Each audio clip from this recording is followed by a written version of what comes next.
मारिया सुल्तान साहिबा, जैसे कि रजा साहब भी यही बात कर रहे हैं ना कि देखिए हमेशा हिट एंड रन वाली जो इन्होंने पॉलिसी अपनाई है, पहले मारो फिर फरार हो जाओ, फिर अपने आप को टाइम गेन करो, रीबिल्ड करो, और फिर वही एक विशियस साइकिल है जो रिपीट कर रहे हैं। लेकिन सवाल ये है कि व्हाट्स नेक्स्ट, अब इसकी एक परमानेंट और लॉन्ग टर्म स्ट्रेटजी क्या होनी चाहिए, क्योंकि इनके पास कोई स्ट्रक्चर हायरार्की नहीं है। जिनसे बात की जाए ये बात करना नहीं चाहते, ये बात मानते नहीं है, तो फिर तो वही तरीका है जो एक अल्टीमेटली हमारा पहला ऑप्शन नहीं होता, लेकिन बहरहाल आखिरी ऑप्शन जरूर होता है, काइनेटिक ऑपरेशन का।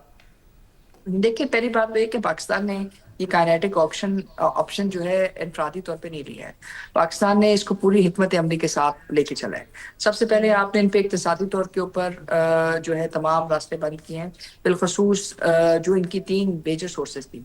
सबसे पहले तो इनको $4.2 बिलियन मिल रहे थे अमेरिका की तरफ से, जो अमेरिकन वजारत दिफा की तरफ से थे। आपने अमेरिका से बातचीत करके उनको वाजे किया कि ये तमाम पैसे जो है वो दर हकीकत अफगानिस्तान की तालिबान रजीम ना तो अफगान नेशनल आर्मी को दे रही है, क्योंकि अफगान नेशनल आर्मी इस वक्त अफगानिस्तान में मौजूद नहीं है, बल्कि ये दहशतगर्दी के लिए इस्तेमाल हो रहे हैं। तो अमेरिकन सदर ने ये कहा कि जी जाहिर है हम इसके ऊपर नजरसानी करेंगे और इसको बंद करेंगे। दूसरे जो थे पैसे जो आपको ह्यूमैनिटेरियन एड की वजह से जो बैन अवी अदारे हैं वो दे रहे हैं, वो अभी भी आपका चैलेंज चल रहा है, क्योंकि जाहिर है वो पैसे डायरेक्टली जो है अफगानिस्तान पहुंचते हैं, वहाँ ऑक्शन होते हैं और फिर दहशतगर्दी के लिए इस्तेमाल होते हैं। तीसरे जो पैसे थे वो इनको मिल रहे थे सरहद से, जहाँ वो गैर कानूनी असलह की खरीदो फरोख्त, दहशत गर्दी, मनशियात फरोशी, इन तमाम चीज़ों को इस्तेमाल कर कर एक तरह से इन्होंने एक रजीम सेंट्रिक अप्रोच बनाई हुई थी। आपने जब पाकिस्तान अफगानिस्तान सरहद को बंद किया है तो उससे ना सिर्फ जो इनका डायरेक्ट इम्पैक्ट है वो हुआ है, बल्कि ये वाजे हुआ है। और चौथी जो चीज़ थी वो इनकी माइग्रेशन के ऊपर थी, यानी कि जो आपके पास अफगान महाजरीन मौजूद थे जो मुख्तलिफ लहरों में पाकिस्तान में आ रहे थे, आपने उनसे कहा कि आप वापस जाएं और कानूनी तौर पर अगर आप पाकिस्तान में आना चाहते हैं तो ठीक है, नहीं तो ये मुमकिन नहीं है कि आप यहाँ रहें। ये इंटरनल प्रेशर्स आपने क्रिएट किए, फिर आपने उनके साथ सालिसी की कोशिश की, फिर आखिर में आपने ये अस्करी हिकमत अमली इख्तियार की है। अब ये जो अस्करी हिकमत अमली है ये इनके लिए चैलेंज बनेगी, क्योंकि इस वक्त जो इन्होंने दीन के नाम पे जो है एक तरह से लिबादा ओढ़ा हुआ था वो भी चैलेंज हो रहा है, क्योंकि इस वक्त ये हिंदुस्तान के साथ हलाक में है, मोदी के साथ हलाक में है, जो मुसलमानों के साथ वो कर रहे हैं सबके सामने है। दूसरी तरफ इजरायली प्राइम मिनिस्टर साहब जो है कह रहे हैं कि अफगानिस्तान उनका स्ट्रेटेजिक पार्टनर है, और हम सब जानते हैं कि उन्होंने गाजा के साथ क्या किया। तो पहली बात तो ये है कि ये किराए के कातिल है। दूसरी बात ये है कि जो अफगान ग्रोह मौजूद हैं, जिसमें औरतें बच्चे, जिसमें बहुत सारे बहुत और दूसरे अफगान मौजूद हैं, उनके लिए भी ये फैसला कुन मूवमेंट है। अगर वो बाहर नहीं निकलते हैं और वो वापस अपनी जगह नहीं लेते हैं तो अस्करी कार्रवाई तो जारी रहेगी, लेकिन जो अफगानिस्तान में हम तब्दीली चाहते हैं वो मुमकिन नहीं है। और ये इसलिए भी इम्पोर्टेंट है क्योंकि जब तक आप ये चीज़ें नहीं करते तो ये पॉसिबल नहीं है कि आप इनका मोमेंटम रोकते, क्योंकि जब तक आप इन पे इनके सही, रास्ते इन हुकूमत बंद नहीं करते ये पॉसिबल नहीं होता। ये पॉसिबल नहीं होता। आबिद लतीफ़ साहब, मैं आपकी जानिब आऊँगा। जैसे कि मारिया सुल्तान साहिबा फरमा भी रही हैं कि ये पूरा एक प्रोसेस था, ऐसा नहीं है कि हमने डायरेक्टली हम कोई काइनेटिक एक्शन के ऊपर आ गए। हमने पहले इक़्तिसादी तौर पर उनको लिमिटेड किया, हमने इंटरनली उनको वीक किया, और उसके बाद जो माइग्रेशन का मामला था पूरा उनको हमने वापस भिजवाया, उसके बाद हम इस एक्शन के ऊपर आए। तो फिर हम देख रहे हैं कि जो अस्करी हिकमत अमली है ये उनके लिए अब एक बहुत बड़ा चैलेंज बन गई है।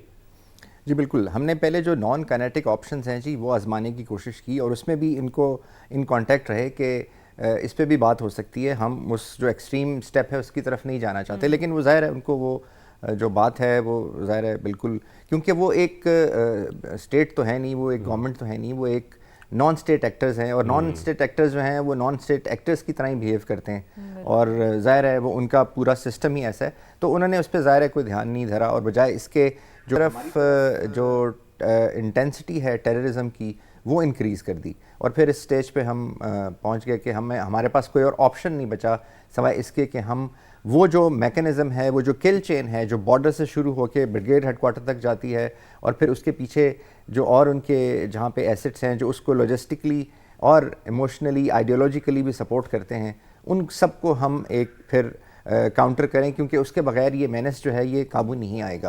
तो ये सारा कुछ हमने इसीलिए सारा मैकेनिज़्म जो है जी वो किया।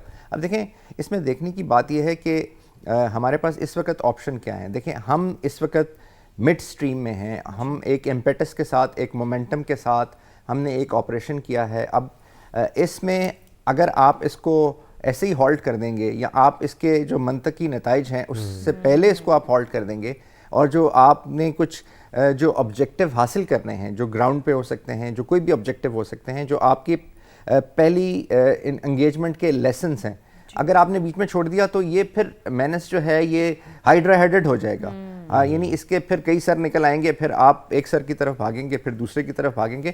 تو آئی تھنک اس کو ایسے نہیں چھوڑ سکتے، اس کو اپنے منطقی انجام تک یا اس آپ کہہ لیجیے پیرامیٹر تک پہنچانا بہت ضروری ہے جہاں سے ہمیں دوبارہ اس سچویشن میں نہ جانا پڑے. لیکن منطقی انجام سے آپ کی کیا مراد ہے، اگر آپ تھوڑا سا اس کو الیبوریٹ بھی کر دیں؟ جی، منطقی انجام سے میری مراد یہ ہے کہ وہ امیجیٹ پیرافرنیلیا اور وہ سٹرکچر جو ہمیں امیجیٹلی ہمارے بارڈرز کے ساتھ ہمیں انٹرفیئر کرتا ہے، جہاں سے یہ ساری در اندازی ہوتی ہے، جو یہ کل چین 10 سے 12 کلومیٹر کی ہے، پھر اس کے پیچھے جو جس طرح کی سہولت کاری ہو رہی ہے، وہ جو جگہیں ہیں جہاں پہ ٹیررسٹ کو اور جہاں پہ سوئسائڈ بمبرز کو ٹریننگ دی جاتی ہے، پھر وہ جو اسلحے کے ڈیپو ہیں، پھر وہ جو اسمال آرمز کے کیشے ہیں جہاں پہ لاکھوں رائفلیں پڑی ہوئی ہیں.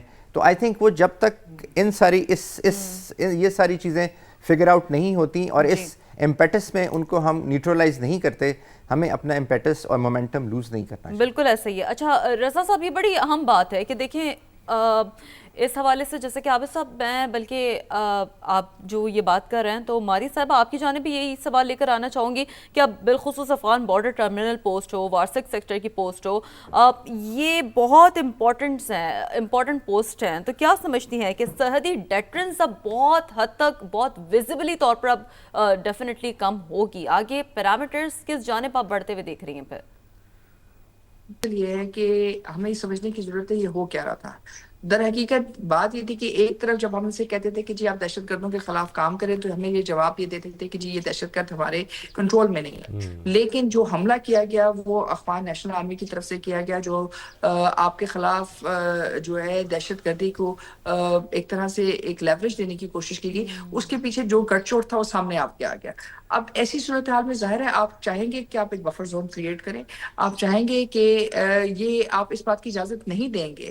آپ نے پچھلی دفعہ یہ کام کیا، آپ نے ان کو اجازت دی، ہم اب اس بات کی اجازت نہیں دیں گے کہ یہ واپس پاکستان کے سر پہ کھڑے ہو کر آئے اور دوبارہ سرحد کے ذریعے پاکستان کی عوام کو، پاکستانی جو سویلین سیٹ اپس ہیں اور پاکستان کی ملٹری اور باقی فورسز کے اوپر جو ہے دہشت گرد قسم کے واقعات میں اضافہ کریں.